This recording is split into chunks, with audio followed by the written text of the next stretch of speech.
শোনো মুমিন মুসলমান, আগুন ছাড়া বিড়ি টানো, যত খুশি আচ্ছা, তত টানো, বাহ! ধরা খাইবা না। খুব সুন্দর একটি গজল গাইছেন বা খুব সুন্দর একটি গান লিখেছেন। আপনাকে আমি বলতে চাই যে আসলে আপনি কমেডি করেন বা যাই করেন না কেন, ইসলাম নিয়ে কিন্তু সব বিষয়ে হাসি তামাশা করা যায় না। এবং সব বিষয় নিয়ে কথা বলা অনুচিত। আপনি এখানে মুমিন মুসলমানকে আপনি বিড়ি খেতে বলছেন, আগুন ছাড়া। আপনি বুঝতে পারছেন আপনি কি বলছেন? মুমিন যে আল্লাহর বান্দা, দুনিয়ার সবচেয়ে বেশি দামি মানুষ, সে মানুষটাকে আপনি বলছেন বিড়ি খাইতে।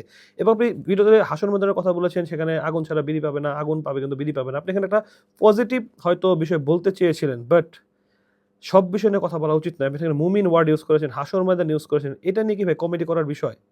আমি বুঝলাম না আপনি কেন এটি করলেন? মানে কারণটা কি এটা করার? এবং অনেকে এখন বলতে পারেন যে ভাই উনি তো পজিটিভ করতে চেয়েছে। উনার একটা কমেন্টস আমি এখানে দেখাচ্ছি। এখানে একজন লিখছে যে আপনি বাঙ্গু মুমিনকে ধুয়ে দিলেন। আর উনি এখানে কি রিঅ্যাকশনটা দিয়েছে? এর মানে উনি মুমিনদের খোঁচা দিলেন? মুমিনদের নিয়ে কি আপনি ফাইজলামি করলেন? আপনি কমেন্টে কি রিপ্লাই দিলেন? সো ভাই, আপনাকে বলব আপনি যেটা করেন গান বাজনা করেন আপনার ব্যক্তিগত ব্যাপার। আমরা তো ভাই আপনার গান বাজনায় কোনো মন্তব্য করেছি বা আপনাকে নিয়ে কোনো মন্তব্য করেছি? করি নাই। তাহলে আপনি কেন মুমিন, মুসলিম, ইসলাম নিয়ে, হাশর ময়দান নিয়ে এসব থার্ড ক্লাস টাইপের কনটেন্ট তৈরি করবেন কেন? আপনাকে কনটেন্ট তৈরি করতে বলেছে, আর কি কনটেন্ট দুনিয়াতে নাই ভাই? আপনার প্রতি সম্মান রেখে বলছি। হয়তো আপনি পজিটিভ কোনো কিছু করতে চেয়েছিলেন, বাট একটা নেগেটিভ ইমপ্যাক্ট পড়েছে এবং মুমিন যারা আছে, মুসলিম যারা আছে তাদের অন্তরে কিন্তু আঘাত লেগেছে।